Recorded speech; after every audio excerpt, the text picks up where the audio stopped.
Bienvenue dans la playlist pour l'entraînement dédié aux pectoraux. Donc, dans cette vidéo, on va voir les grandes lignes, rien de scientifique, mais les bases du bon positionnement de nos épaules, de notre buste, de nos pectoraux, de la cage thoracique pour un entraînement, on va dire, optimal et en sécurité. On va commencer tout simplement par le placement des épaules.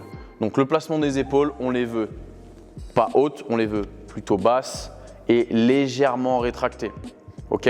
On ne vient pas chercher complètement un gros engagement au niveau de nos trapèzes parce que nous on veut de l'énergie sur les pectoraux. Par contre, on vient rétracter légèrement nos épaules.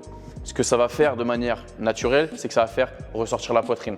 Et c'est ça qu'on veut sur nos entraînements de pectoraux, c'est que le pec soit le point le plus haut de notre corps et que ce soit lui qui prenne le plus de charge. Donc, on vient rétracter légèrement nos épaules avec nos omoplates et on vient sortir la poitrine. Donc, tout simplement ceci.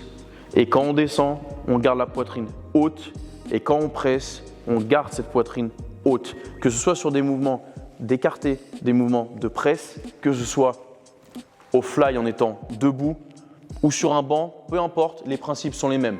Il y aura du cas par cas. Si vous avez besoin, pendant les vidéos que vous allez voir dans la suite de cette playlist, vous n'aurez pas d'explication sur le positionnement, vous aurez juste des démonstrations et des exécutions des mouvements. N'hésitez pas à revenir sur cette vidéo pour vous remettre en tête les exécutions, le positionnement et au moins vous avez les grandes lignes. Et pour le cas par cas, vous pouvez toujours m'envoyer un message si besoin. Première étape dans mon positionnement, les épaules.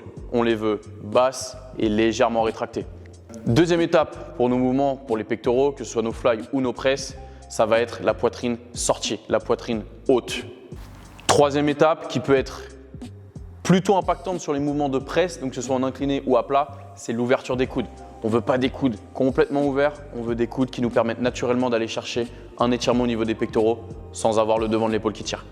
Quatrième étape, vos pieds. Vos pieds, on les veut stables, on ne veut pas que vous gigotiez, on les veut stables, ancrés dans le sol.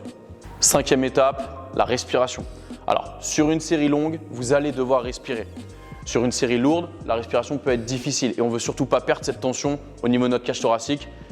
Donc, ce qu'on va faire, c'est plutôt respirer en haut de sa répétition et faire notre répétition en apnée ou d'expirer sur la fin de la montée.